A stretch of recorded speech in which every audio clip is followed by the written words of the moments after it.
ఈరోజు మానవుడు ఇచ్చలకు లోనైపోతున్నాడు, ఆశలకు లోనైపోతున్నాడు.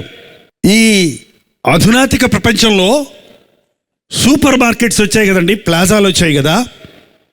ఒకప్పుడు మనం ఒక కాంటింటికి వెళ్ళి, ఒక కొట్టుకెళ్ళి నాకు ఈ వస్తువులు కావాలి అని లిస్ట్ రాసిచ్చి అడిగి తీసుకునేవాళ్ళం. ఈ రోజున అవన్నీ అక్కడ డిస్ప్లేలో ఉంటాయి, అక్కడ ఎదురుకుండా పరిచి ఉంటాయి.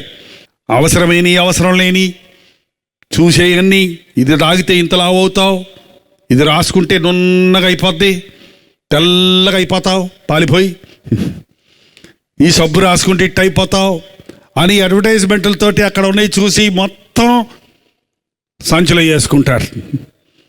తీసుకెళ్ళిన డబ్బులు సరిపోకపోతే పర్స అటు ఇటు తిప్పితే పక్కన ఒకటి ఉంటుందండి. ఏంటది? Credit card. మింగ మెతుకు లేకపోయినా మీసాలకు సంపెంగ నూనంట ఆ రోజుల్లో. ఈ రోజుల్లో డబ్బున్నా లేకపోయినా ప్రతి వాడి దగ్గర ఒక క్రెడిట్ కార్డు ఉంటుందండి. ఆ క్రెడిట్ కార్డు తోటి ఏమి డబ్బులు లేకపోయినా పర్వాలేదు, ఏమన్నా సంపాదించవచ్చు. తర్వాత కావాలంటే ఇల్లు తనఖా పెట్టుకోవచ్చు. ఆశా నిగ్రహము. దేవుని బిడ్డలు ఫలించే ఫలాల్లో ఒక ఫలములోని ఒక భాగం ఆశా నిగ్రహం. చూచిన దాన్ని కోరుకోవటం కాదు. ఇది లేకుండా నేను ఉండలేనా, ఇది తినకుండా నేను ఉండలేనా, ఇది కొనకుండా నేను ఉండలేనా అని ఆశను అదుపులో పెట్టుకోవడం. ఆశ ఉండటంలో తప్పు లేదు, కానీ నీ ఆశలు అదుపులో ఉండాలి. నీ ఆశలను నీవు అదుపులో ఉంచుకోగలగాలి. ఆశా నిగ్రహం. ఈనాడు అనేక మంది విశ్వాసులు అనబడిన వారు, దేవుని బిడ్డలు అనబడిన వారు, సేవకులు అనబడిన వారు ఆశా నిగ్రహం లేని మూలాన అనవసరమైన ఆశలకు లోబడి, లేనిపోని డంబాలకు ఆశపడి అప్పుల్లో పడుతున్నారు, చిక్కుల్లో పడుతున్నారు. యేసుక్రీస్తు ఈ లోకంలో ఉన్నప్పుడు నేర్పించాడు. 40 రోజులు ఉపవాసం ఉన్న తర్వాత ఎంత ఆకలేస్తుందో తెలుసండి. ఆ సమయంలో సాతాను వచ్చి, నీవు దేవుని కుమారుడు అయితే ఈ రాళ్ళు రొట్టెలుగా చేసుకొని తిను అన్నాడు. అసలే ఆకలిగా ఉన్నప్పుడు అలాంటి మాటలు విన్నప్పుడు ఆ రాళ్ళు రొట్టెలుగా చేయగలిగిన శక్తి ఆయనకి లేదా? చేసుకొని తినలేడా? కానీ ఏమన్నాడు? మనుష్యుడు రొట్టె వలన మాత్రము కాదు, దేవుని నోటి నుండి వచ్చు ప్రతి మాట వలన జీవించను అని ఎదిరించాడు. ఆ సాతాను ఆ దేవాలయపు శిఖరం మీదకు తీసుకుని వెళ్ళి ఆ యొక్క ప్రపంచంలోని నగరాలన్నీ చూపించి, సకల రాజ్యాలను చూపించి, సాతాను ప్రభుతో అన్నాడు, అన్నీ నీకు ఇచ్చేస్తాను, నాకు మొక్కు, ఒక్కసారి మొక్కంతే నీకు ఇచ్చేస్తాను. సైతానా, నా వెనక్కిపో, నేను రక్తం ఇచ్చి కొంటాను ఈ సకల రాజ్యాలను, నీకు మొక్కను, నీ ఆధ్వర్యంలో ఉన్న ఈ మనుషుల్ని విడిపించడానికి నీకు లోబడను. ఒక నిజమైన విశ్వాసి, నిజమైన క్రైస్తవుడు సాతానుతో ఏమాత్రమో ఏకీభవించడు, సాతానుతో రాజీ పడడు. ఈ రోజుల్లో అనేక మంది ఆశపడి సాతానిచ్చేటువంటి సంతోషానికో, తాత్కాలికమైన ఆస్తిపాస్తులకో, డబ్బండి, ధనమండి, సిరండి, ఈ లోకంలో ఉన్నవి సాతాను సంబంధమైనవి. అవి నీవు కష్టపడి సంపాదించిన డబ్బుతో కొనుక్కుంటే కొనుక్కో, తప్పేం లేదు. కానీ అన్యాయంగా వచ్చిన సొమ్ము, లంచాలతో వచ్చిన సొమ్ము, మోసాలతో వచ్చిన సొమ్ము, దుర్వ్యాపారం ద్వారా సంపాదించిన సొమ్ము నీకు, నీ బిడలకు, నీ కుటుంబానికి శాపమవుతుంది. ఆనాటి ప్రవక్తలు డబ్బు తెచ్చి ముందు పెట్టి తీసుకోవయ్యా అంటే, నీ హృదయము దేవుని ఎదుట సరిలేదు, నీ ద్రవ్యము నీతో పాటు నశించునుగాక అన్నారు. ఈ రోజున అలాంటి బోధకులేరి? నువ్వు ఇచ్చే కానుక ఎవరికి కావాలయ్యా? నీ వ్యభిచార పాపాన్ని విడిచిపెట్టావా? నీవిచ్చే కానుక సంగతి పక్కన పెట్టు. నీ దుర్వ్యాపారం మానేవా? ఎక్కడి నుంచి వచ్చాయి నీకు ఈ డబ్బులు అని అడగరే. అన్యాయపు సొమ్ము, ధనాశ సమస్తమైన కీడుకు మూలము. శరీరాశ, నేత్రాశ, జీవపు డంబం. ఈ జీవపు డంబం అండి, ఎంతో డబ్బాలు కొట్టుకుంటారు. ఉన్నది కొంచెమైతే ఇంత చేసి చెప్పుకుంటారు. ఈ అంచెదినాల్లో ప్రవక్తలట మాయా దర్శనాలు చూస్తూ ప్రగల్భాలు పలుకుతారట. డబ్బుకి స్వస్థతకి లింక్ పెట్టకండి. నిన్ను స్వస్థపరచువాడను నేనే, నీ కొరకు ప్రాణమిచ్చిన వాడిని నేనే. నీ పాపముల కొరకు నీవు పశ్చాత్తాపడ్డ రోజు, నీవు దేవుని యందు విశ్వాసం ఉంచిన రోజు. ఏమంటే యేసు ప్రభు స్వస్థపరిచినప్పుడు వాళ్ళతో చెప్పిన మాట ఏంటో తెలుసా అండి? నేను నిన్ను స్వస్థపరుస్తున్నాను పో అనలేదండి. ఎవరితో అనలేదు. చూడండి, బైబిల్ చదవండి. నీ విశ్వాసము నిన్ను స్వస్థపరిచింది, వెళ్ళమ్మా. ఎవరి విశ్వాసం? నీ విశ్వాసం. నీకు స్వస్థత కలిగిందంటే పాస్టర్ గారు ప్రార్థన చేస్తారు, మంచిదే, చెయ్యాలి, అవసరమే. కానీ నీకు విశ్వాసం లేకపోతే స్వస్థత జరగదు. నీకు స్వస్థత జరగడానికి మూలమైన కారణం నీ విశ్వాసం, నీ నమ్మిక. మన దేశంలో అనేక మంది క్రైస్తవేతరులు ఇవాళ రక్షించబడుతున్నారు, అద్భుతాలు వారి జీవితాల్లో చూస్తున్నారు. కారణం వారు విశ్వాసం ఉంచుతున్నారు యేసు ప్రభువు మీద. ఈ లోకంలో జీవపు డంబం మనుషుల్ని పట్టి పీడిస్తుందండి. ఉన్నదానికంటే ఎక్కువ ఎందుకు చెప్పుకోవాలి? ఉన్నదాన్ని ఎందుకు పెద్ద చేసుకోవాలి? అది సాతాను గుణమండి. డాంబముగా ప్రవర్తించటం, గర్వంగా ప్రవర్తించటం, అహంభావంతో నిండి ఉండటం, మెడవంచని వారిగా ఉండటం సాతాను సంబంధమైన జనులకే గాని దేవుని బిడ్డలకు అది ఎంత మాత్రము తగదు. దేవుని బిడ్డవైన తర్వాత కూడా డప్పా కొట్టుకుంటున్నావంటే, దేవుని బిడ్డవైన తర్వాత కూడా జీవపు డంబానికి చోటిస్తున్నావంటే, ఒక వ్యక్తి పాపం నుంచి విడుదల పొందిన తర్వాత, నీచ కార్యాల నుంచి విడుదల పొందిన తర్వాత, వారి స్వనీతి, వారి పరిశుద్ధత, వారి అనుభవం, వారి ఎక్స్పీరియన్స్ వారిని ఈ పెద్ద శోధనలో పడేస్తుంది. ఏంటా శోధన అంటే? జీవపు డంబం. ఈ రోజున చాలామంది జీవితాల్లో యథార్థత లేదండి, సరైన మార్పు లేదు. ప్రభువు నిన్ను మార్చి నీ ఇంటి వారికి సాక్షిగా చేయాలని ఆశపడుతున్నాడు. ఆ సమరయ స్త్రీని, ఒక్క సమరయ స్త్రీ కోసం ఆయన యెరూషలేము నుండి యెరూషలేముకు వెళ్ళవలసి వచ్చిందంట. సమరయ మార్గంలో వెళ్ళవలసి వచ్చిందంట. ఆ సమరయ మార్గం అనేది రౌండ్ అబౌట్, చుట్టూ వెళ్ళాలది. యెరూషలేముకు షార్ట్ కట్ ఉంది, బైపాస్ రోడ్ ఉంది, నేరుగా వెళ్ళిపోవచ్చు. కానీ ఆయన చుట్టూ తిరిగి వెళ్తుంటే శిష్యులకు అర్థం కాలేదు, ఎందుకు నేను ఇటు తిరిగి వెళ్తున్నాం మమ్మల్ని అని. కానీ అక్కడ ఉంది, సమాధానం లేని పరిస్థితుల్లో ఉంది. 5 పెనిమిట్లను మార్చింది కానీ జీవితంలో తృప్తి లేని పరిస్థితుల్లో ఉంది. దైవాన్వేషణ చేస్తుంది కానీ పాపము నుంచి విడుదల పొందలేని పరిస్థితుల్లో ఉంది అని గుర్తించిన ప్రభు ఆమెతో మాట్లాడి ఆమె చేసినవన్నీ ఆమెకు తెలియచేసినప్పుడు ఆమె హృదయంలో గొప్ప మార్పు కలిగింది. ఆమె ఊరిలోనికి వెళ్ళి, నేను చేసినవన్నీ నాతో చెప్పిన ఈయన వచ్చి చూడుడి, ఈయన క్రీస్తు కాడా అని సాక్ష్యం చెప్పింది. ఆమె చెప్పిన సాక్ష్యాన్ని బట్టి, ఆ మాటలను బట్టి ఊరు వారందరూ పరిగెత్తుకుంటూ యేసయ్య దగ్గరకు వచ్చారు. ఏమంటే మీరు ఎప్పుడన్నా సాక్ష్యం చెప్పారా మీ ఇంట్లో? మీరు చెప్పిన సాక్ష్యాన్ని బట్టి మీ ఇంటి వారందరూ యేసయ్య దగ్గరకు వచ్చారా? మీరు ఎప్పుడన్నా మీ ఊరిలో వెళ్ళి సాక్ష్యం చెప్పారా? మీ మీ మీ మీ బ్రతుకు చూసి, మీ జీవితంలో మార్పు చూసి, మీరు పొందిన స్వస్థత చూసి, అబ్బా యేసయ్య ఎంత గొప్పోడా, అయితే నాకు కూడా కావాలి అని వచ్చారా? ప్రభు గ్రామాన్ని తిరుగుతూ ఉండేవాడు. కానీ మీరు గమనించారో లేదో, యేసు ప్రభు రోడ్డు మీద వెళ్తుంటే గుంపులు ఆయన వెంట వెళ్తాం మొదలుపెట్టారు.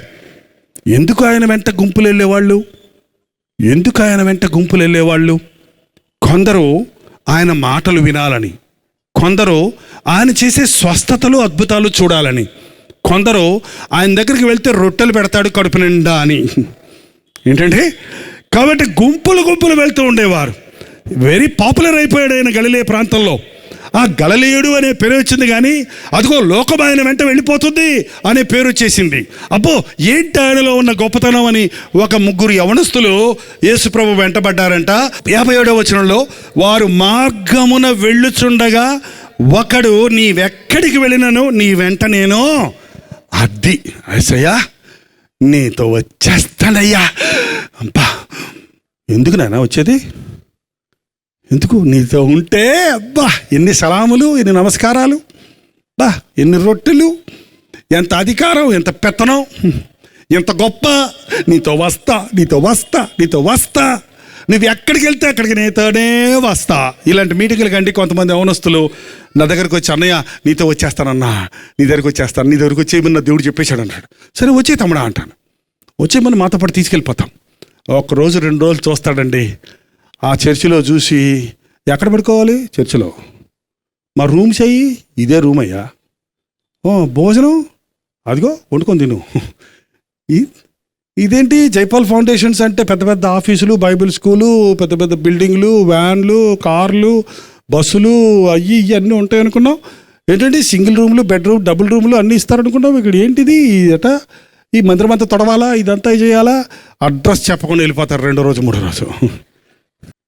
ఇక్కడ సూటు బూటు చూసి ఎంత వెళ్తే భలే ఉంటుందట్టుంది అబ్బో అనుకుంటారు. ఆడికి పోతే మా చెన్నైలో నన్ను ఆవిడ లెక్క చేయడు.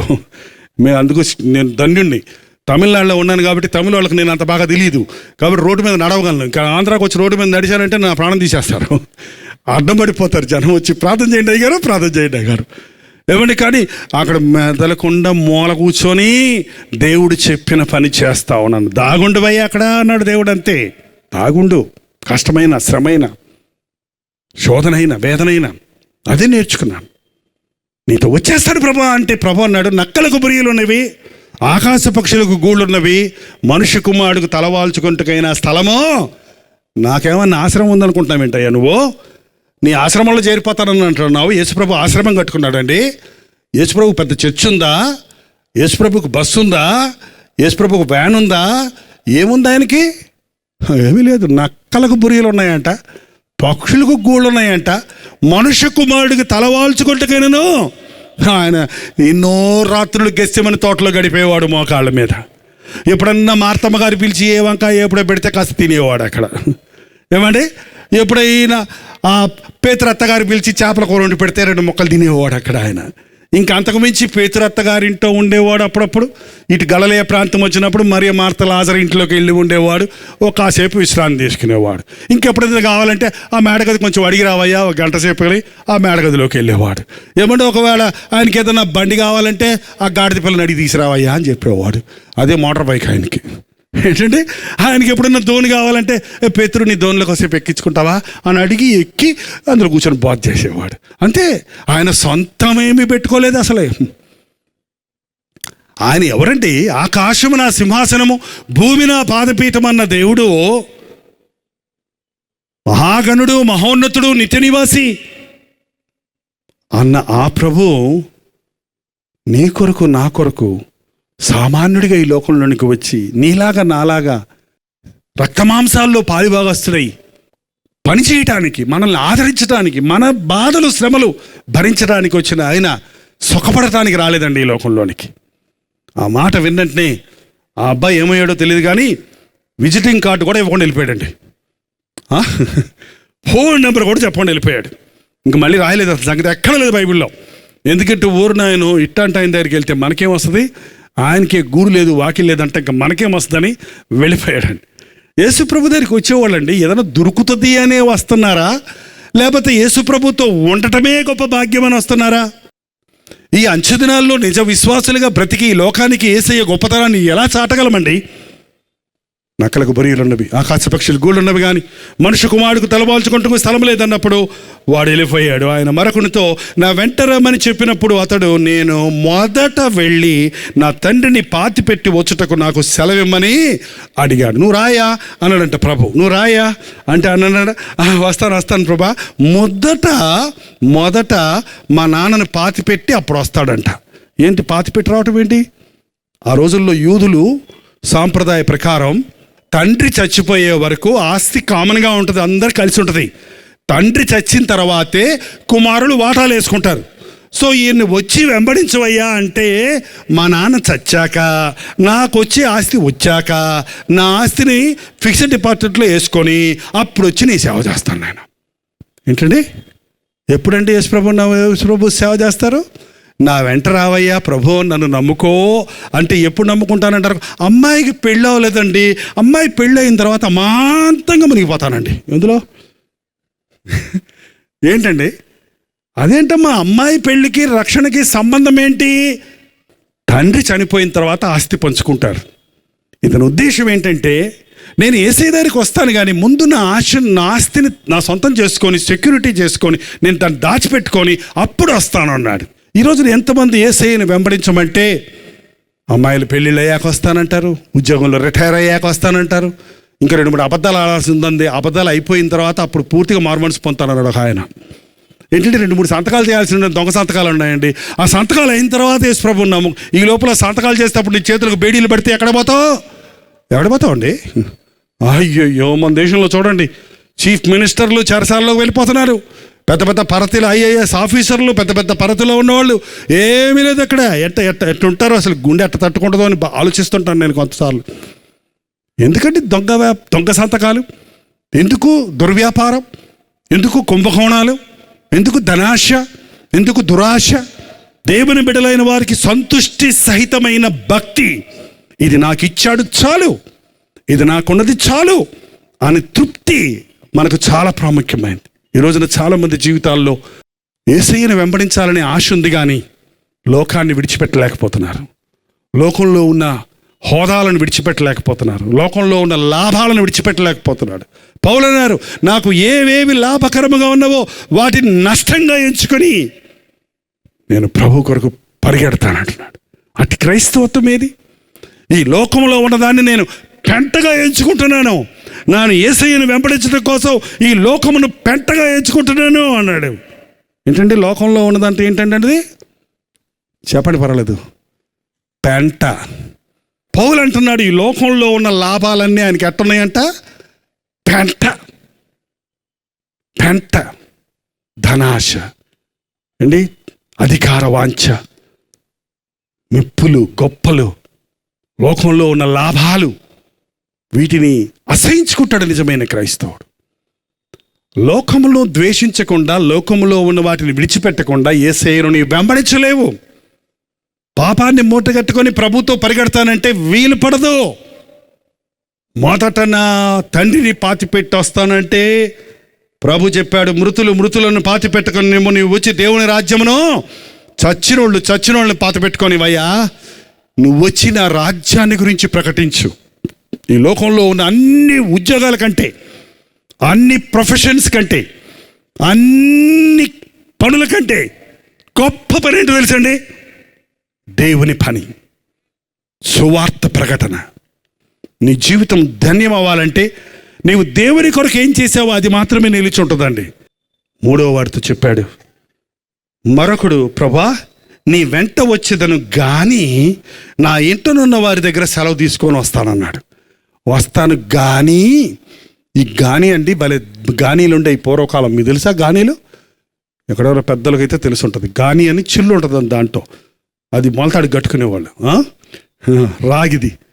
ఏంటంటే ఆ గాని, అదొక హోల్ ఉంటుంది అక్కడ. ఈ గాని ఆయన చాలా మంచోడండి, కానీ కోపం వస్తే మనిషి కాదండి. ఆమె ఏం వండి పెట్టుద్దండి భోజనం, ఎంత పళ్ళ నిండా భోజనం పెట్టి ఎంత ప్రేమగా మాట్లాడుద్దండి, కానీ ఆమెకు మూడు మారిందంటే కాండ్రిచ్చి వస్తుందండి అందులో. చూసారండి? కానీ ఎంత కోపం వస్తే మనిషి కాదండి. ఏంటంటే మూడు సరిలేదండి. ఇదేందో మూడు, మనుషులు మూడులో బతుకుతున్నారు ఇప్పుడు. ఆయన ఏ మూడులో ఉన్నాడు చూసిరమ్మా ముందు అంటారు. మీ నాయన ఏ మూడులో ఉన్నాడు చూడమ్మా అని పిల్లల్ని పంపిస్తారు తల్లులు. అమ్మా మంచి మూడ్లోనే ఉన్నాడమ్మా, అమ్మా నాన్న పుసు పుసు అంటున్నాడు, మూడు సరిలేనట్టుందమ్మో జాగ్రత్త. ఏంటండి మూడీ పీపుల్గా ఎందుకుంటున్నాం మనం? నిజమైన దేవుని బిడ్డ పర్వతములు తత్తరిల్లిన, శోధనలు పోరాటాలు వచ్చినా, మనుషులు మనల్ని నిందించిన, అపనిందలు వేసినా యేసు ప్రభు నోరు మెదపలేదంట. ఆయన సమాధానాన్ని పోగొట్టుకోలేదు. నేను మొదట నా ఇంటి వారిని సంతోషపెట్టి తర్వాత దేవుణ్ణి సంతోష పెడతానన్నవాడు ఎన్నడూ దేవుణ్ణి సంతోష పెట్టలేడు. మొదట నేను ఇంకొకటి చేసి తర్వాత దేవునికి ఇస్తాను అన్నది అక్కర్లేదు దేవుడికి. నా నీతిని, నా రాజ్యాన్ని మొదట వెతకండి, అప్పుడు మీకు ఇవన్నీ అనుగ్రహించబడతాయి. ఏమి తిందుమా, ఏం తాగుదుమా, ఏం ధరించుకుందుమా అని అన్ని జనుల వరే మీరు చింతించకండి. మీకేం కావాలో మీ పరలోకపు తండ్రికి బాగా తెలుసు. నీకంటే ఎవరైనా అందంగా ఉంటే ఆనందించు, నీకంటే ఎవరైనా దర్జాగా ఉంటే ఆనందించు. నువ్వు కావాలంటే ప్రభువుని అడుగు, కానీ ఉన్నదాన్ని బట్టి ప్రభువుని స్తుతించు. కొంతమందికి దేవుడు ఇవ్వడండి. ఎందుకంటే ఇచ్చిందంతా పాడు చేస్తుంటారు. ఎన్ని ఇచ్చినా పాడు చేస్తారు. కొంతమందికి ఎన్ని చీరలు కొన్నా సరే చేరలేదు. ఏం కట్టుకోను తోస్తుంటే వచ్చేస్తుంటాయి బీరువాలోంచి కిందకి. ఇక ఇన్ని ఉన్నాయి కదమ్మా, ఏమన్నాయి, అది పొట్టి, ఇది పొడుగు, చిరిగిపోయింది, ఈ రంగు బాగాలేదు, ఇది కట్టేసుకున్నాను, ఇది దీనికి మ్యాచింగ్ లేదు, దీనికి బ్లౌజ్ లేదు, దీనికి ఇది లేదు, దానికి ఏం కట్టుకోను. నేను దేవుడు దర్జాగా ఉంచాలని ఆశపడుతున్నాడు. నీకే కొదువు ఉండకుండా చేయాలని ఆశపడుతున్నాడు. నీ బిడ్డల గురించి నువ్వు వరి అవ్వక్కర్లేదు. నీతిమంతుల బిడ్డలు భిక్షమెత్తుకోరు. దావీదు అన్నాడు, పెద్దవాడిని అయినాడు, ఇప్పుడు ముసలివాడిని అయి ఉన్నాను, కానీ నీతిమంతుల బిడ్డలు భిక్షమెత్తుకోవడం నేను చూడలేదు. నా అనుభవంలో లక్షాధికారులు భిక్షాధికారులు అయిపోయారు. కుబేర్లు కూటికి లేక చచ్చారు. కానీ నీతిమంతులు దేవుని నమ్మిన వారికి కానీ వారి బిడ్డలకు కానీ ఏ కొరత లేదు. నువ్వేమి ఆస్తి చేకూర్చి నీ బిడ్డలకు ఇవ్వక్కర్లేదండి. ఆస్తి చేకూర్చి ఇస్తే 5 నిమిషాల్లో తిని తాగి పాడు చేస్తారు వాళ్ళు. నువ్వు యేసయ్యని ఇయ్యి. ప్రభువుని దగ్గర వారు అడగటం నేర్పించు. నీకేది కావాలో ప్రభువా నాకు దయచేయమని నీ బిడ్డలు అడగటం నేర్పించు. చిన్నప్పుడే వారు పెద్దవారైనప్పుడు వారి విశ్వాసములో సమృద్ధిని చూడగలుగుతారు. ఈ రాత్రి నా దగ్గర ఉన్న సందేశం ఏంటంటే, నువ్వు ఎటువంటి పరిస్థితుల్లో ఉన్నా, చచ్చిన వారిని వెంబడించిన పరిస్థితుల్లో ఉన్నా, లోకానికే మొదటి స్థానం ఇచ్చిన పరిస్థితుల్లో ఉండి నీవు నష్టపరుచుకుంటుంటున్నా, యేసయ్యను వెంబడిస్తే నాకేమీ లేదు అని భయపడిపోయే పరిస్థితుల్లో నీవు ఉన్నా, యేసయ్య నిన్ను కోరుకుంటున్నాడు. నీవు ఏ స్థితిలో ఉన్నా తోసివేయని దేవుడు. నీవు ఫ్రెష్గా నీ యవ్వన కాలాన్ని దేవుని చేతుల్లో పెట్టుకుంటే ధన్యుడివండి. ఒకవేళ ఇప్పటికే నీ యవ్వనం గడిచిపోయి పాప ఊబిలో పడిపోయి ఇంక నేను దేవునికి పనికిరాను అని నిన్ను నీవు హాని చేసుకొని చచ్చిపోదాము, లేక జీవితంలో నా పాపంలో నా ఇష్టం వచ్చినట్టు బతుకుదాము అని ఒక తీర్మానం చేసుకొని నాశనమైపోతున్న పరిస్థితుల్లో ఉన్న ప్రభువు నిన్ను తోసివేయటం లేదు. నా యొద్దకు వచ్చేవాడు నేనెంత మాత్రమో తోసివేయనన్న ప్రభువు. నీవు ఏ స్థితిలో ఉన్నా నిన్ను ఆయన ప్రేమిస్తున్నాడు. నిన్ను ఆయన చేరదీయడానికి సిద్ధంగా ఉన్నాడు. నీకు ఆయన గొప్ప రక్షణ ఇచ్చి నీవు పోగొట్టుకున్నవన్నీ తిరిగి నీకు ఇవ్వాలని ఆశపడుతూ ఉన్నాడు. ఈ రాత్రి ప్రభువుకు మనల్ని మనం అప్పగించుకుందాం. దయచేసి ప్రతి ఒక్కరూ తలలు వంచండి, కళ్ళు మూసుకొని ప్రార్థనలో ఏకీభవించండి. నోరు తెరిచి ఒక్క మాట చెప్పండి. ఇది నా హృదయ స్థితి, ఇది నా పరిస్థితి. ప్రభువా నాకు సహాయం చేయయ్యా. నిన్ను కాదని నేను దూరమై నష్టపోయానయ్యా. నిన్ను కాదని సాతాను ఒడిలో చిక్కుకుపోయానయ్యా. సాతాను బంధకాల్లో పడిపోయానయ్యా. నాకు విడుదల కావాలేసయ్యా. ఈ రాత్రి నన్ను దర్శించు నాయనా. ఇక్కడి నుంచి నేను నీ ఆశీర్వాదాలతో వెళ్ళాలి ప్రభువా. ఈ రోజు నుంచి నీ అడుగు జాడల్లో అడుగులేసుకొని నడవాలి నాయనా. నేను పోగొట్టుకున్నవన్నీ తిరిగి పొందాలయ్యా. నాకు సహాయం చేయని నోరు తెరిచి ప్రతి ఒక్కరూ ప్రార్థన చేద్దాం. ప్రభువా నిన్ను వెంబడిస్తానయ్యా. ఈ రోజు నుంచి నిన్ను వెంబడిస్తానయ్యా. ఇదిగో నా జీవితం నీ చేతుల్లో పెట్టుకుంటున్నానయ్యా. నన్ను నడిపించు అన్నవారు మీ కుడి చేతి చూపించండి. ఒక ప్రత్యేకమైన ప్రార్థనతో ఈ కోడికను ముగించుకుంటున్నాం. పరిశుద్ధుడా ఒక్కసారి చూడు నాయన. నీ బిడ్డలు ఎత్తిన చేతులు చూడు నాయన. వారి గుండెల్లో ఉన్న వాంఛను చూడు నాయన. వారి హృదయాల్లో ఉన్న మూలుగులు విని నాయన. వారి హృదయాల్లో ఉన్న ఆశను చూడయ్యా.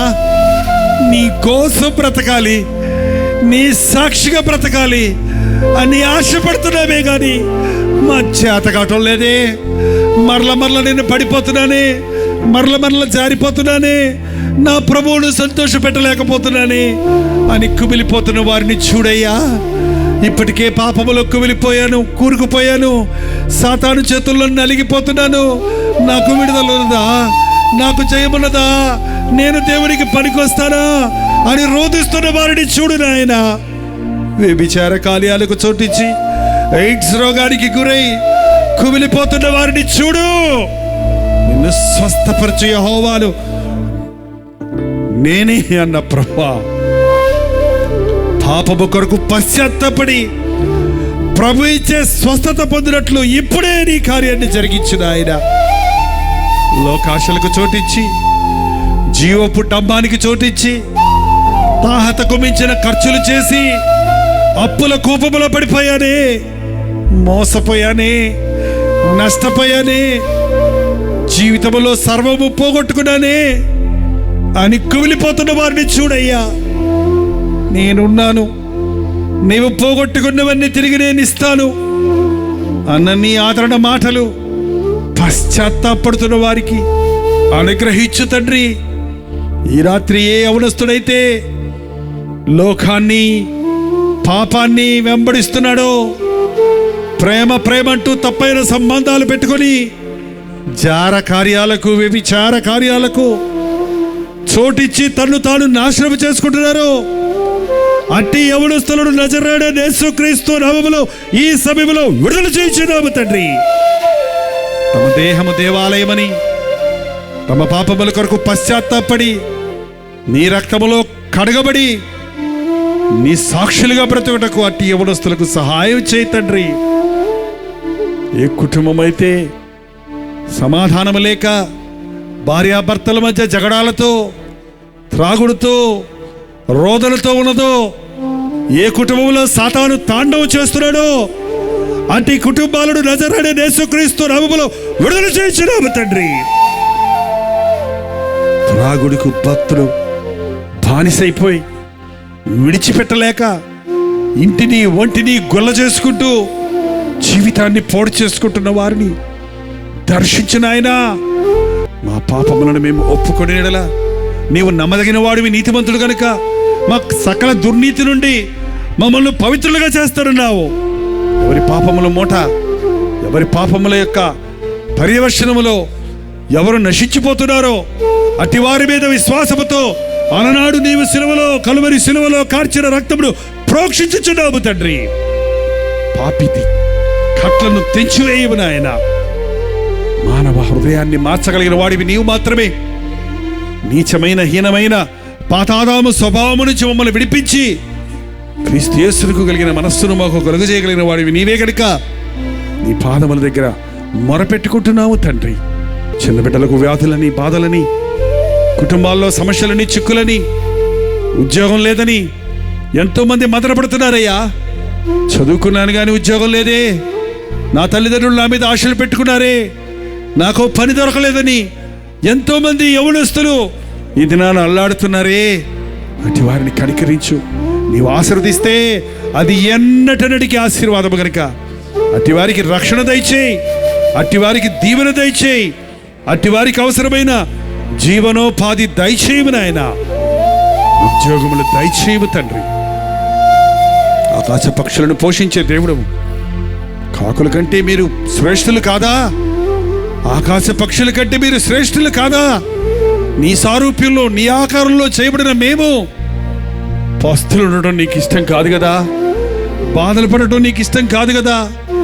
మా పాపం వల్ల తెచ్చుకున్న కీడును తప్పించి ధనవంతుడివైన నీవు మా నిమిత్తమై దరిద్రుడివై మమ్మను ధనవంతులుగా చేయాలని ఆశించావు గనక నీ కాపుదల, నీ దీవెన మాకు దయచేయవు నాయన. ఈ సమయంలో నీ సన్నిధిలో ఎవరెవరు వారి చేతులెత్తి ఇదిగో ఈ రక్షణ నాకు కావాలి, ఇదిగో ఈ రోజు నుంచి నేను యేసయ్య అడుగుజాడల్లో నడుస్తాను, ఇదిగో నేను ఈ ఊబిలో ఉన్నాను, ఈ చిక్కులో ఉన్నాను, ఈ వ్యాధిలో ఉన్నాను, ఈ సమస్యలో ఉన్నాను, ఈ చీకటి శక్తుల వల్ల పీడించబడుతున్నాను, సమాధానం లేని పరిస్థితుల్లో ఉన్నానని ఎవరెవరు నోరు తెరిచి, హృదయము తెరిచి నీకు మొరపెట్టుకుంటున్నారో వారి ప్రార్థనలకు, వారి విశ్వాసమును బట్టి జవాబు దయచేయము నాయన. ఈ రాత్రి ఒక అద్భుతమైన రాత్రిగా, మరువలేని రాత్రిగా, ప్రభువు మమ్మను దర్శించాడు అన్న విశ్వాసముతో ముందుకు సాగే రాత్రిగా దీవించమని యేసు క్రీస్తు నామములో అడుగుచున్నాము తండ్రి. మన తండ్రి అయిన దేవుని యొక్క ప్రేమయు, కుమారుడైన క్రీస్తు యొక్క కృపయు, ఆదరణకర్త అయిన పరిశుద్ధాత్మ యొక్క సహవాసమును కుడి వచ్చిన మనందరికీ, మరి ముఖ్యంగా చేతులెత్తి ప్రభువుకు సమర్పించుకున్న మీకును ఇప్పుడును సదాకాలమును తోడైయుండును గాక. ఆమేన్, ఆమేన్, ఆమేన్.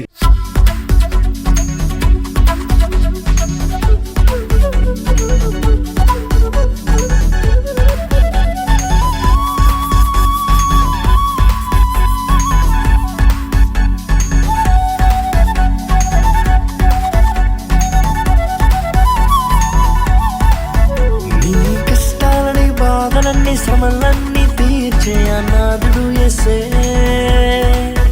నీ కష్టాలని బాధలన్నీ శ్రమలన్నీ తీర్చే అనాథుడు యేసే. ఆది నుండి ఉన్నవాడు ఆ దేవుడు, అద్భుతాలు చేసేవాడు నా యేసుడు. ఆది నుండి ఉన్నవాడు ఆ దేవుడు, అద్భుతాలు చేసేవాడు నా యేసుడు.